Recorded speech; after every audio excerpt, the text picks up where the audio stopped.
What if I told you there's a way to improvise flowing, world-class bebop without scales, 7-chord arpeggios, or riffs? What if I told you it's actually faster and easier to learn, and that there's a secret formula to play this way, hiding right inside Charlie Parker's music? I call this approach INSTA-Bop. It's the method I used to relearn jazz guitar in 2016 after being diagnosed with brain disease, losing the ability to play, and needing to start completely over from the beginning. And in this video, I'm going to show you the 3-step formula I used to rebuild my playing by analyzing one of Charlie Parker's tunes with you so you can see it in action. Once you see this formula hiding in Bird's music, you can't unsee it. You'll start spotting it everywhere. And honestly, you might even be a little annoyed that despite how simple it is, no one ever pointed it out to you before.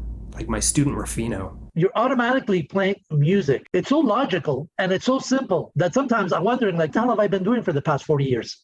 If you're a returning subscriber, give me a thumbs up, drop a comment down below, and let me know what you've been working on. If you're new here, I'm Jordan. I studied and played with Schofield, Rosenwinkel, and Peter Bernstein. I taught jazz guitar at NYU and Fordham here in New York City, and I started this channel to share the lessons from my mentors and the methods I gave my college students with you. I hope by the end of this video you'll be interested in subscribing and hanging for a little while. This is Charlie Parker's tune, Little Suede Shoes. If you've learned jazz the traditional way, you might expect to find a bunch of scales and 7-chord arpeggios in the melody, so let's look. I'm going to circle every scale run of more than 3 diatonic consecutive notes and every 7-chord arpeggio in this tune. That's it. 8 notes. It's about 2 beats out of a full 32-bar melody. So, if it's not scales and 7-chord arpeggios, what is the melody made of? Let's circle every triad. Look at that. Basic, major, and minor triads.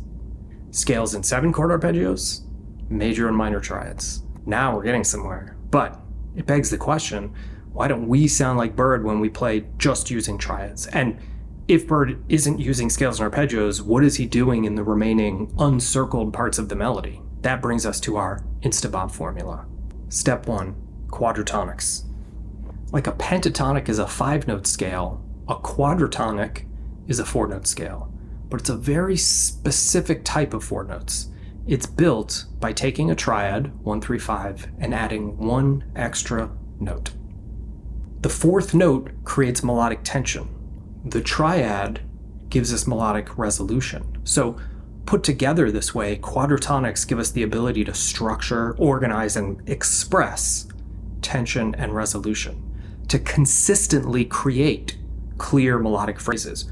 No noodling, no fluff, no looking for the hip notes. Let's get back to the A section of Little Suede Shoes. These notes are all from the E-flat major triad, and these are all F natural notes. So Bird is building almost the entire A section from 1 quadratonic, an E-flat major triad with an added F note for melodic tension. I would call this E-flat major tension 2. Now, you might be thinking, 4 notes is not enough to play jazz. First, if Bird used it, it's probably enough for us, okay? Second, not only was Bird using it, but look at just how much he was using it. All but a few of the notes in the A section can be accounted for using literally nothing more than this 4-note structure. Just 1 single quadratonic. Quadratonics give us fast and consistent access to the sweet spot notes. And because they combine stability with tension, they practically generate lyrical phrases for us. But sometimes, yes, we might want more than 4 notes, which brings us to step 2. Leading tones and chromaticism. Let's zoom in on measure 6 for a minute. Bird plays this chromatic line.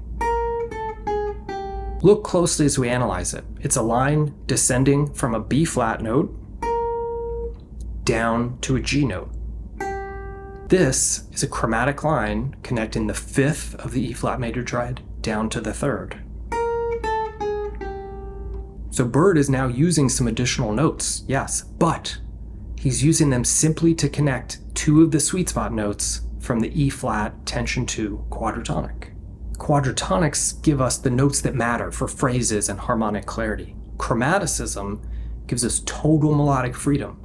It opens up all 12 notes, where we can literally play any pitch at any moment over any harmony, but nothing feels random, nothing feels out. These chromatic notes still feel melodic and grounded because they're just serving the quadratonic. When we add chromaticism to the E-flat tension 2 quadratonic, you'll see that the entire A section now comes from just steps 1 and 2 of our INSTA-Bop formula. So what about the B section? What about playing the changes? That brings us to step 3, triad voice leading. Check out the B section. Bird's not sitting on one triad anymore and ornamenting it with quadratonics or chromaticism. Now he's moving through a series of different major and minor triads. That is triad voice leading. It suggests the harmony just as precisely as 7-chord arpeggios, but it's much simpler because now everything is based on the same triad shapes. Put together all 3 steps of our formula and you get INSTA-Bop. Authentic bebop language flowing spontaneously out of our fingers without the need to be reliant on pre-memorized riffs or chasing after scale patterns, by simply learning to become playful with the way we use triads. Now let's be real. Little Suede Shoes is not Charlie Parker's most hip tune, but it is Bird. And because it's so simple, it's actually a great starting point to spot our INSTA-Bop formula. But it's worth us taking a look at one of his more heavy-hitting bebop heads to see if this stuff still shows up there too. Does it carry over? Let's check out just the opening phrase to one of his most iconic tunes, Confirmation. It sounds like this. Okay, what do you hear? Do you hear scales? Do you hear arpeggios? Or again, do you just hear phrases? Let's break it down and see if Bird's formula is present. Over F major, Bird plays a rootless F triad with an added B flat note creating melodic tension. Can you hear it? It's craving resolution back into the F triad. That's step 1, a simple lyrical phrase relying on tension and resolution of the F major triad, tension 4 quadratonic.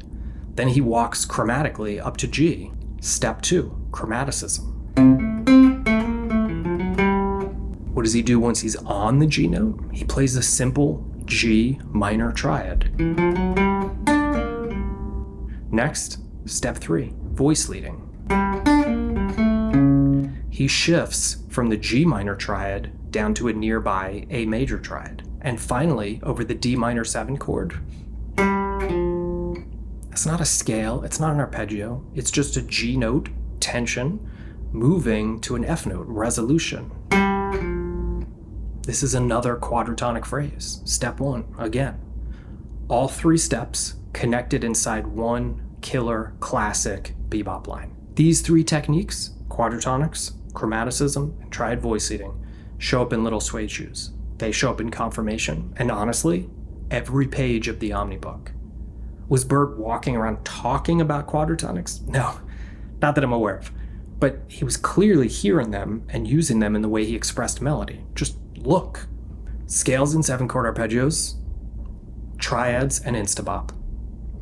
This stuff is built into the language of jazz, and because of this, it can help you improvise with far more authenticity than scale chasing and chord tone outlining. And because it's all based on the shapes of simple triads, it's so much faster to nail down, which is precisely why it was the method that I personally used in 2016 when I had to start back at the beginning and relearn to play jazz. So, is this approach right for you? And if so, what's the best way to get started? I obviously can't tell you if this method is right for you. It's a personal choice, but here's a quick way to help you decide. This is how much of Bird's language can be understood and achieved using scales and arpeggios.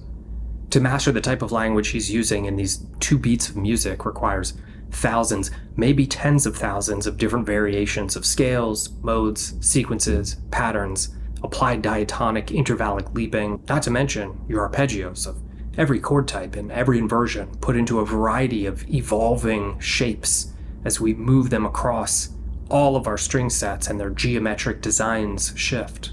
Versus this is how much of Bird's language can be understood and achieved using triads and the 3 simple triad-based variations from our INSTA-Bop formula. Which approach do you think would be quicker? Which approach do you think will be easier? and maybe the most important question, which approach will get you deeper into authentic bebop vocabulary more directly? You don't have to choose one instead of the other. When I relearned, I decided to go 100% in on INSTA-Bop first to nail that down, with the understanding that I could come back and add scale runs and arpeggios in later. But maybe you want to do a 50-50 split, or maybe you want to spend 80% of your time on one approach and 20% on the other. This is all up to you. But assuming you do want to give the INSTA-Bop approach a shot, what's the best way to get started? Well, the best thing you can do to get this type of bebop fluency into your playing is to see that you're literally already using this formula. It's in every tune you're already playing.